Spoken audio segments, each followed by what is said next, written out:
We have a special guest, Mr. Barney Fife from the Mayberry Police Department. Barney? Oh, I gotta let you go, Juanita. Hang on. Bye.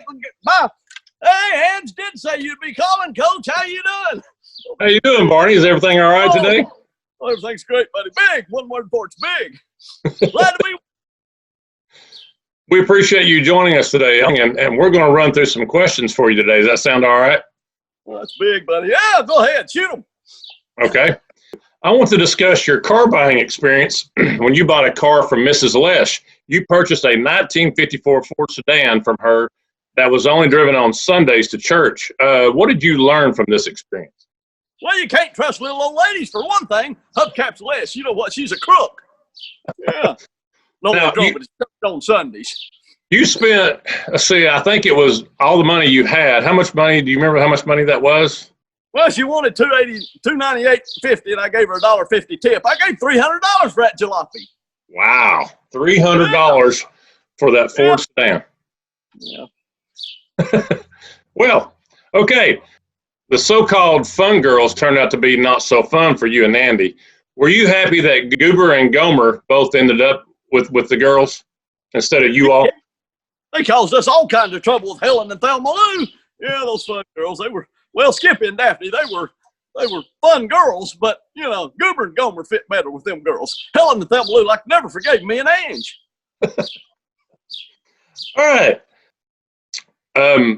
We know that your trigger finger is very important to you.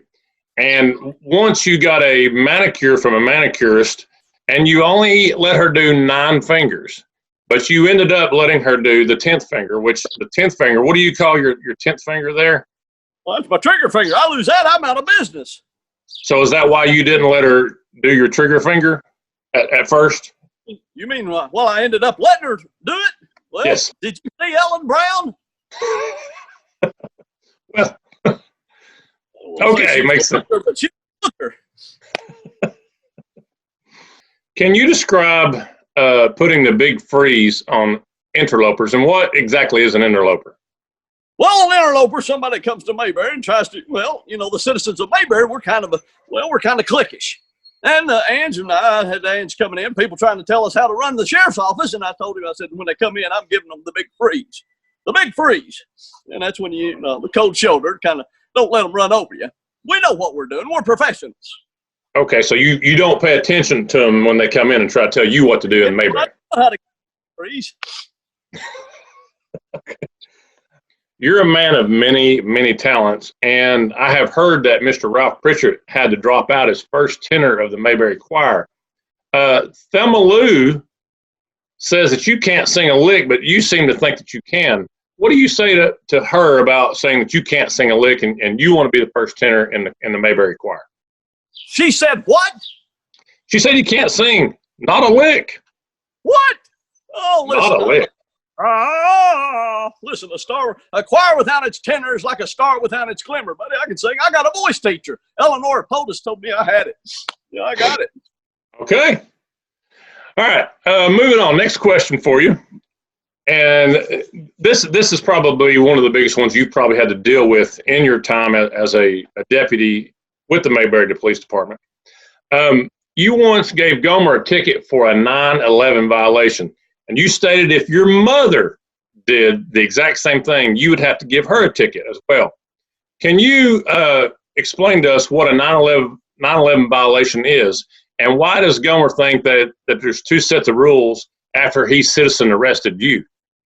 Well, I think he thinks there's 1 set of rules for the police and 1 for the citizens, but that's not true. 24 hours a day, 7 days a week, a lawman's work is never done. And I would give my mother a ticket if she needed one. And a 9/11 U-turn. She made an illegal U-turn, and I had to write him a ticket. Now, you told him, and you did the U-turn yourself right after he had done it. I'm an emergency vehicle.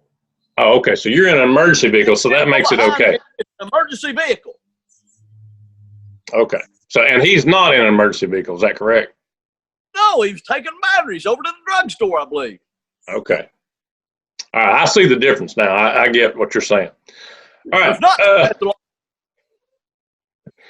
Aunt B has fed you and Andy over the years many, many times, and Inquiring minds want to know what it would take to get you to eat another jar of her pickles, best known as, now I think you and Anthony both called them kerosene cucumbers. I couldn't eat another one. I'd die. I'd die. Those kerosene cucumbers like to kill us. You know how many jars we had to end up eating? No, I don't. Too many. Too many cucumbers. That's So right. you couldn't On top of just, that, started making marmalade. Smelled so like you couldn't humor Miss Aunt B one more time by eating just one more jar for her, or just even one more cucumber? I could. I really don't, Coach. She can cook great, but pickles is not her thing. Why did you feel it necessary to tell Juanita about the gold truck that was coming through with, I think it was a reported $7 million in gold through Mayberry? Why was it important to tell her that? I didn't say gold. I said cold. Oh, so she misunderstood you. Understood. She just assumed I said gold. Oh, I can keep a secret, well, Coach. I'm sure you can. Keep it right there in the old steel trap. Gotcha. All right, I have a few more questions for you. Will you ever allow trucks to go over the 5 miles per hour speed limit over Turner's Grave, or will you continue to keep pulling them over at checkpoint checky with your motorcycle? Well, here's what it happens, Wes. You give them 20, they'll take 25. You give them 25, and they'll take 30. You give them 30, they'll take 35. You get the point, right? Yes, sir. Right. Checkpoint checky. Yeah, can't let them L truck by. Well, that makes sense to me. All right, I hear you recently rescued Sheriff Taylor and Miss Helen Crump out of a cave where rocks collapsed in on them while you are out on a picnic. Is there going to be a parade in your honor or some sort of Bernard P. Fife Day for you? You know, I really don't like all the hoopla and all of that stuff. If they want to give me something, just, you know, maybe a trophy or a plaque, something, just plain old gold. Plain old gold. Okay. You know, I don't like a whole lot of hoopla or newspaper prints or anything like that. I'm kind of a quiet guy. All right, last question for you, Barney, and we appreciate your time. We know that your time is very important, and because I'm being a lawman around Mayberry, I'm sure there's some crime that does go on in your city. Jaywalking, trapping. Got to watch a bunch of jaywalkers. Okay, I've heard that your favorite subject in school was history, and you wanted to be a part of the Mayberry Minutemen. Can you give us a little demonstration of the Emancipation Proclamation that you talked about before? Well, you know, I did want to be a Minuteman, and I had to ask Andy. I wanted him to help us, and you know, history's right up my alley. History was one of my best subjects. In fact, yeah, if you don't believe me, ask me something. Go ahead, ask me anything you want. Okay, I will. Let's talk about the Emancipation Proclamation. You kidding? Everybody knows about that. Well, good. It ought to be easy for you then. So go ahead. Go ahead about it. Let's hear it. You kidding? That's one of the most famous proclamations in history. I know. You go ahead and tell them, Coach. No, you go ahead, Barn. Barney's going to tell you something very important. You're going to learn something here from Mr. Barney Fife. Well, the Emancipation Proclamation. Would you look at that? There's a spot right there on my uniform, Coach. Get that thing over to the cleaners. Well, now listen, you was asking about the Emancipation Proclamation. The Emancipation Proclamation, Coach, was it was a proclamation, was what it was. And what was it about? Well, it's about emancipation. What do you think it was about? What is it about? Use your head, man. It's common knowledge. There was these folks, and how else was they going to get themselves emancipated unless they had a proclamation? So they got themselves a proclamation, and they called it the Emancipation Proclamation. Yeah. Yeah. Now, I'm surprised at you not thinking I knew about the Emancipation Proclamation, Coach. And I'll tell you another thing. I'm surprised more to you thinking I don't know about it and that you don't know about it. Well, we're still waiting for you to tell us about it, though.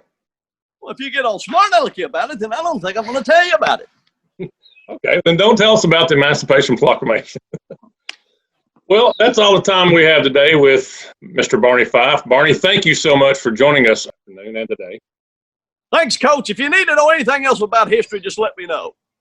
We know where to come to. Thank you, sir. Have a great day. Thank you, sir.